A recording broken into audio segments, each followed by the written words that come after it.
Bismillahirrahmanirrahim. Assalamualaikum warahmatullahi wabarakatuh.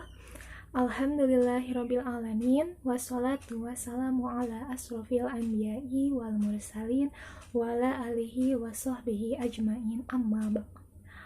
Apa kabar Ibu dosen dan teman-teman semuanya?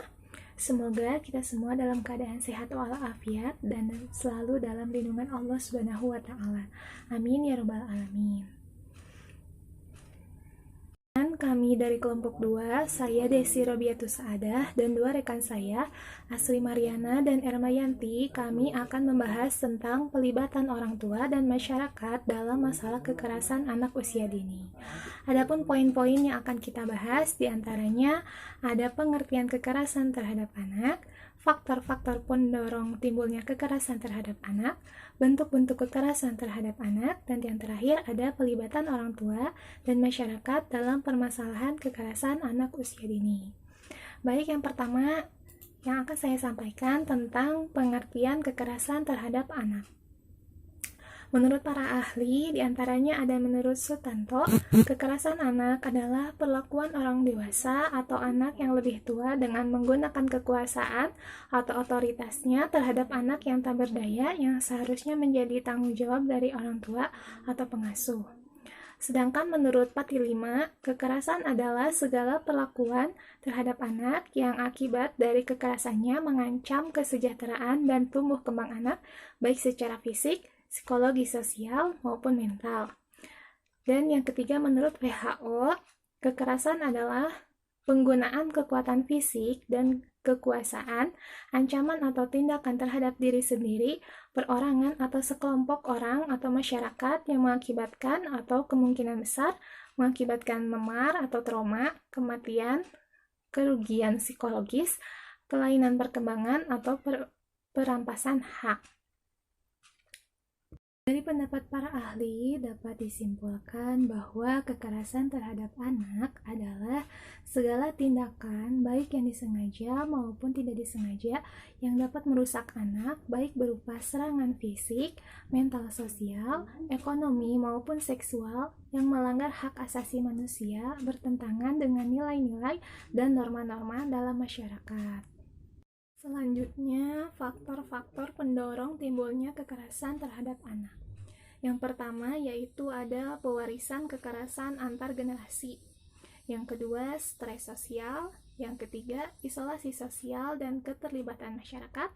Dan yang keempat, struktur keluarga. Bismillahirrahmanirrahim. Assalamualaikum warahmatullahi wabarakatuh.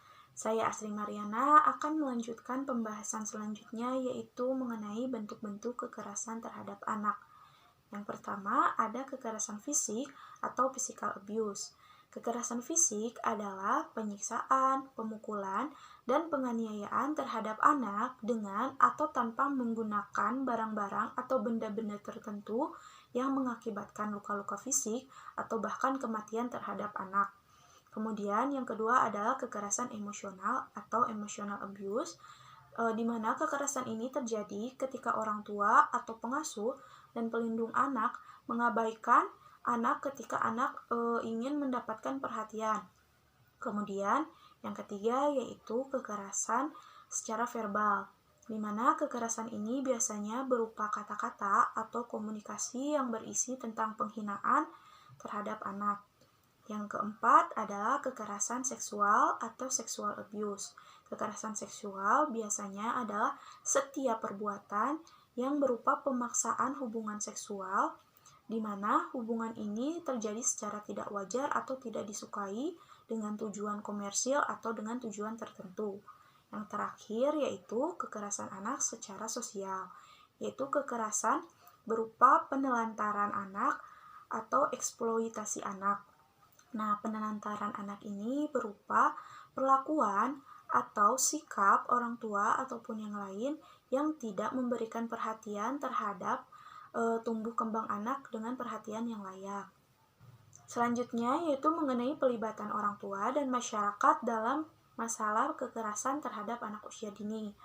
Menurut pasal 1 nomor 2 Undang-Undang nomor 23 tahun 2002 tentang perlindungan anak disebutkan bahwa Perlindungan anak adalah segala kegiatan untuk menjamin dan melindungi anak dan juga hak-haknya agar dapat hidup, tumbuh, berkembang, dan berpartisipasi secara optimal sesuai dengan harkat dan martabat kemanusiaan, serta mendapat perlindungan dari kekerasan dan juga diskriminasi.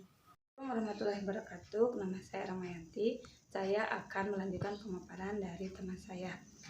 Peranan orang tua seharusnya lebih memperhatikan kehidupan anaknya. Orang tua dituntut kecakapannya dalam mendidik dan menyayangi anak-anaknya. Janganlah membiarkan anak hidup dalam kekekangan mental maupun fisik. Peranan keluarga, terutama orang tua di sini sangatlah penting. Perlindungan dan kasih sayang seharusnya semakin ditingkatkan lagi. Masa anak, masa tahapnya belajar dan bermain, serta mengenal lingkungan.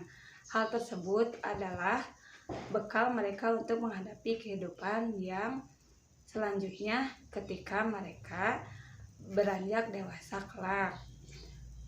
Pendidikan juga sangat wajib bagi anak-anak. Anak-anak adalah tunas bangsa yang harus lebih diperhatikan kembali. Orang tua wajib dalam mengawasi lingkungan anak agar tidak menjadi korban kekerasan orang-orang yang tidak bertanggung jawab. Peran masyarakat secara luas peduli dengan permasalahan anak dengan terbentuknya berbagai lembaga perlindungan anak seperti LPA.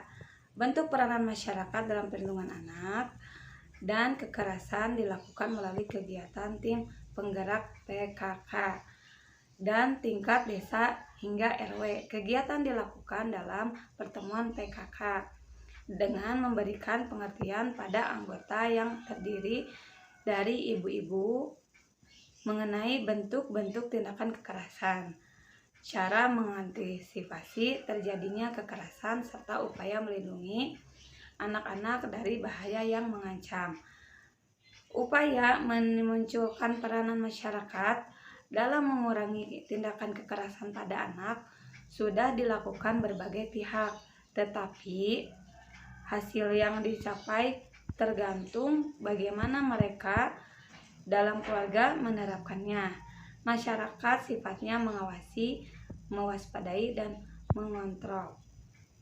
Kesimpulan dari penjelasan dari kelompok 2 yaitu kekerasan terhadap anak adalah segala tingkat baik disengaja maupun tidak disengaja yang dapat merusak anak baik berupa serangan fisik, mental, ekonomi maupun seksual yang melanggar hak asasi manusia, bertentangan dengan nilai-nilai dan norma-norma dalam masyarakat.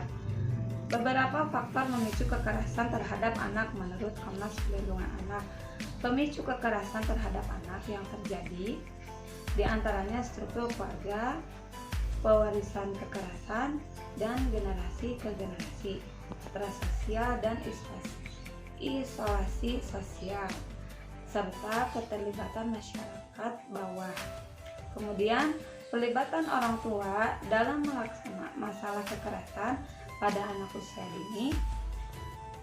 Orang tua perlu melakukan perlindungan dan kasih sayang yang seharusnya semakin ditingkatkan. Orang tua harus memahami hak anak berupa pendidikannya yang baik di keluarga maupun di sekolah. Juga nafkah berupa pangan, sandang, dan papan.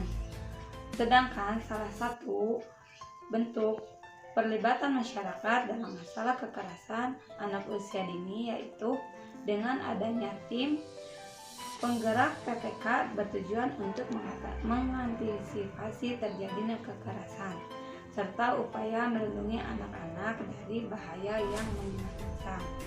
Sekian dari kelompok kami, semoga bermanfaat bagi kalian semua yang menonton. Assalamualaikum warahmatullahi wabarakatuh.